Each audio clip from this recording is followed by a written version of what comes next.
Tata Anjaneya, exclusive Tata showroom at Gun Road, Meerut. Committed to providing world-class sales and service. Tata's all premium cars under one roof. Easy finance and on-time delivery. Fully automated workshop and expert technicians. Tata Anjaneya, near Hotel Harmony, Gun Road, Meerut. Uttar Pradesh नगर निकाय चुनाव नामांकन का आज आखिरी दिन है।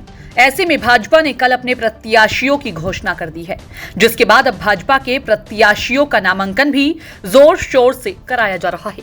बात अगर मेरठ की करें तो मेरठ में प्रभारी मंत्री पंकज सिंह, राज्य मंत्री कपिल देव अग्रवाल, ऊर्जा मंत्री डॉक्टर सोमेंद्र तोमर, सांसद राजेंद्र अग्रवाल सहित तमाम दिग्गजों ने पहुंचकर पहले तो SGM गार्डन में आयोजित नामांकन जनसभा को संबोधित किया, फिर विजय रथ यात्रा को हरी झंडी दिखाकर रवाना किया। भाजपा के दिग्गज नेताओं के साथ मेरठ से महापौर प्रत्याशी हरिकांत अहलूवालिया नामांकन स्थल पहुंचकर पर्चा दाखिल किए, तो वहीं नामांकन कराने आए भाजपा नेता व श्रम कल्याण बोर्ड के पूर्व अध्यक्ष को पुलिस प्रशासन द्वारा कलेक्ट्रेट कार्यालय के गेट पर ही रोक दिया गया। भाजपा नेता पंडित सुनील भराला भाजपा महापौर प्रत्याशी के नामांकन कराने के लिए कलेक्ट्रेट पहुंचे थे, जहां पर वह अपनी गाड़ी में ही अंदर जाने की जिद पुलिस वालों से करने लगे, लेकिन पुलिस वालों ने गाड़ी अंदर जाने से मना कर दिया, जिस कारण उनकी गेट पर तैनात पुलिस कर्मियों से नोकझोंक भी हुई। सुनील भराला ने पूरे मामले में जिलाधिकारी दीपक मीणा को अवगत कराया है। मौके पर जिलाधिकारी को खुद आना पड़ा, लेकिन फिर भी सुनील भराला अपनी गाड़ी लेकर अंदर कलेक्ट्रेट में नहीं जा सके।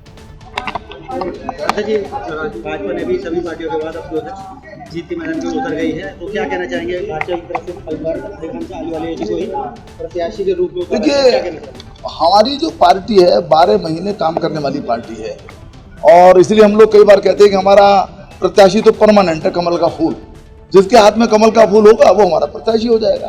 तो हमने चेहरा लाने का केवल काम किया है, अन्यथा प्रत्याशी तो हमारा कमल का फूल है। आज हरिकांत अहलूवालिया जी को पार्टी ने प्रत्याशी बनाया है, और बड़े उत्साह के साथ और भी जो सभासदों के या नगर पालिकाओं के, नगर पंचायतों के जो हमने प्रत्याशी बनाए हैं भारतीय जनता पार्टी ने, सबके लिए पूरा का पूरा मैदान तैयार है। 12 महीने काम करने वाली हमारी पार्टी है।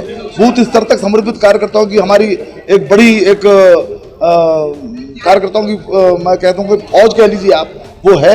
हम उसके आधार पर, सरकार के कामों के आधार पर और अपने नेतृत्व की तेजस्विता के आधार पर हम चुनाव को लड़ेंगे और जीतेंगे। आज जो है प्रदेश अध्यक्ष जी को भी आना था, पूरा प्रोग्राम का नहीं, उनका कोई, देखिए प्रदेश अध्यक्ष जी की बहुत प्रकार की व्यस्तताएं होती हैं, तो अचानक उनका कार्यक्रम स्थगित हुआ होगा। लेकिन हमारे प्रदेश के उपाध्यक्ष जी आए और हमारे जो मंत्री हैं कपिल देव अग्रवाल जी, जिनको इसके लिए भेजा गया था, वो भी आए और सब कार्यकर्ता थे। तो उनकी कोई व्यस्तता होगी, इस कारण से वो नहीं आ पाए। बताइए, एक प्रत्याशी के साथ 4 व्यक्ति आते, लेकिन आपके साथ काफी संख्या में आए हैं, ऐसा नहीं। जनप्रतिनिधि हैं, आए यहाँ पर, लेकिन कोर्ट रूम के अंदर जहाँ नामांकन हुआ, हमने बराबर मर्यादा का पालन किया है।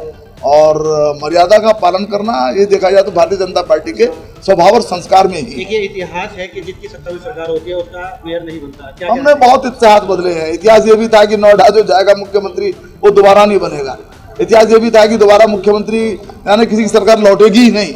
हमने दोनों चीजें तोड़ी हैं। हमारे मुख्यमंत्री जी नोएडा कई बार गए, दोबारा उनकी सरकार बनी। ऐसे जो ये भ्रामक धारणाएं हैं उनको हमने तोड़ा है। आप देखेंगे कि इस बार भी बहुत प्रचंड बहुमत से हम लोग यहाँ पर मेयर जीतेंगे, पार्षद जीतेंगे, और 3 इंजन की सरकार भी, डबल इंजन की सरकार है, 3 इंजन की सरकार मेरठ के अंदर बनेगी। शहरवासियों के अंदर एक टीस है कि केंद्र में और प्रदेश में भाजपा सरकार होने के बावजूद स्मार्ट सिटी नहीं बन पाई, सीवर लाइन का भी तो कोई कार्य नहीं हुआ। अब होगा। एक तरफ आम आदमी पार्टी ने भी वाटर टैक्स हाफ, और अब आम आदमी पार्टी का अपना ठीक है, आप करेंगे, उनको भी पूरा अधिकार है। लेकिन कार्य की जो साख है, कार्य करने की जो साख है, वो भारतीय जनता पार्टी की है। उस साख, उस विश्वसनीयता के आधार पर हम लोग जाएंगे। लोगों ने हमारे सरकार के कामों को देखा है, हमारे महापौर के काम को भी देखा है।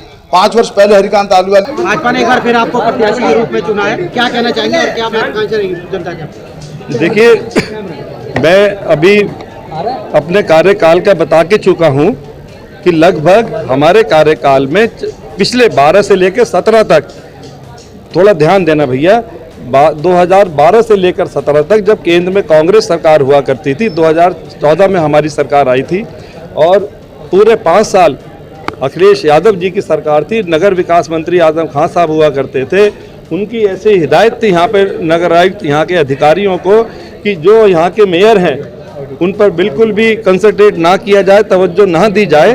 तो मैं समझता हूँ वो एक जैसे कोई आदमी दौड़ता है, दौड़ते हुए आदमी को पकड़ते थे, मगर फिर भी हमने उस कार्यकाल में 4399 गली सड़कों के निर्माण कराए और वो क्षेत्र ऐसे थे, मुझे अभी तक ध्यान है कि जिसमें 50% क्षेत्र ऐसे थे जिसमें लगभग 2100 से लेकर 2200 गली सड़कें बनी थी जो अनुसूचित समाज के क्षेत्र थे, जहाँ पे जाटव समाज, बाल्मीक समाज, खटीक समाज, सोनकर समाज, ये वहाँ पर हमारे सम्मानित नागरिक थे। छोटी छोटी गलियाँ थी, गर्मियों में वहाँ लोग अपने घरों पर जाते थे, मिट्टी लेकर जाते थे और अगर बरसात होती तो घरों में कीचड़ उनके पैरों पर लग के जाती थी। उन तमाम गलियों में आप जानकारी लेना भैया इसका कि उन गलियों में टाइल्स की सड़कों का हमने निर्माण कराया था जिससे ये समस्याएं दूर हुई थी। और उस हमारे कार्यकाल में एलईडी लाइट का, जब से पहले सोडियम लाइट चला करती थी, जब एलईडी लाइट का सिस्टम आया सबसे पहले हम इसको मेरठ महानगर में लेकर आए और लगभग 7000 लाइटें उन क्षेत्रों में लगी थी जहां कभी लाइट सिस्टम था ही नहीं। छोटे छोटे, आपको याद होगा हमारे सम्मानित पत्रकार ऐसे भाई मुझे अभी भी दिखाई दे रहे हैं जो लंबे समय से इस मेरठ महानगर में यहाँ पर आप पत्रकार जगत में हैं, आपका भी बहुत सम्मान है, आपने अपने क्षेत्रों में बहुत नाम कमाया है मेरे भाई।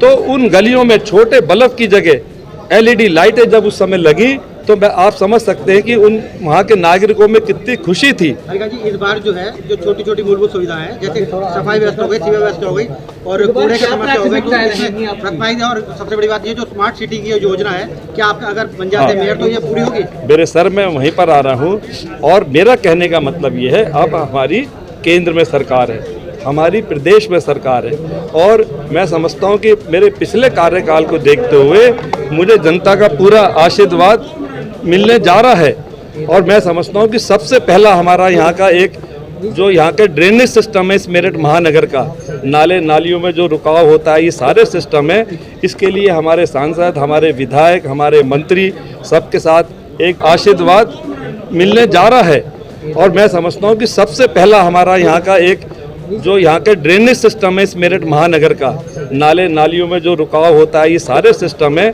इसके लिए हमारे सांसद, हमारे विधायक, हमारे मंत्री सबके साथ एक प्लानिंग होगी।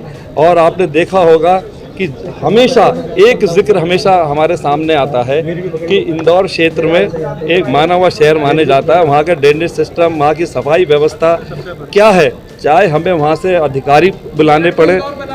अरे सर मेरी बात शॉर्ट नहीं, ये कोई बात नहीं है मेरे सर, अपनी शॉर्ट में तुम बात मेरा लिंक तो क्यों तोड़ रहे हो बीच में भाई, बात पूरी होने दो ना, मेरे मतलब बात पूरी होने दो ना यार, ये सब पब्लिक के मुद्दे हैं भाई, मैं कोई हमारे आपके कोई बात नहीं भाई, तो अभी सुन लो ना भाई मेरे। अच्छा, तो हमेशा उसका जिक्र आता है, तो हम ऐसा क्यों नहीं कर सकते? अब हमारी सरकारें हैं तो वहाँ के लिए पूरी प्लानिंग होगी, चाहे हमें वहाँ से इंजीनियर बुलाने पड़े, वहाँ के जो वहाँ के अधिकारी थे उस समय के, अब शायद रिटायर्ड हो चुके हैं, वो उनकी लिस्ट लेकर उनसे निवेदन करके उनको लाया जाए। तो मैं समझता हूँ कि अगर 1 रुपये का भी काम नगर निगम में होता है तो वो सही डायरेक्शन में होना चाहिए। और मैं समझता हूँ कि ड्रेनेज सिस्टम यहाँ का एक सबसे बड़ी समस्या, हमें उसको दूर करना है। किससे फाइट मानते हैं आप लोग? सर कौन सी पार्टी से फाइट मानते हैं? देखिए साहब, जो उम्मीदवार सामने आ रहे हैं, जो राजनीतिक दल हमारे सामने है ना, पहली बात तो मैं उस विषय में चर्चा करना ठीक नहीं, मगर वो जो प्रत्याशी सामने है ना, वो कभी इस महानगर के अंदर मेरे ख्याल से एक उन्होंने खड़ंजा भी नहीं बनवाया।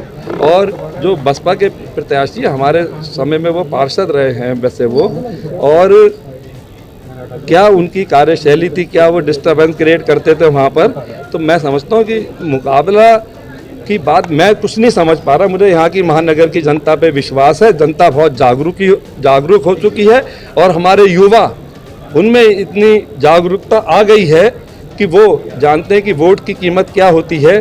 तो क्या इन दलों की व्यवस्था है? जिस समाजवादी पार्टी में आप सोचो जरा, उनके आइडियल नेता अतीक अहमद जैसे थे, मुख्तार अंसारी नकवी, मुख्तार अंसारी का अध्यक्ष जी को भी आना था लेकिन वो नहीं पहुंच पाए। तो पहले तो वो नेता है ना, तो उस दल की क्या स्थिति हो सकती है महानगर में, आप समझ सकते हैं। हमारे प्रदेश अध्यक्ष जी को आज यहाँ पर आने का उनका कार्यक्रम था, मगर ये एक पार्टी की व्यवस्था है, तो उनको मैं समझता हूँ किसी और क्षेत्र में जाना उनका यहाँ से ज़्यादा आवश्यक था, तो वो इस वजह से यहाँ नहीं आ पाए। इसमें हमारे वैसे महानगर अध्यक्ष जी वो ज़्यादा बता पाएंगे।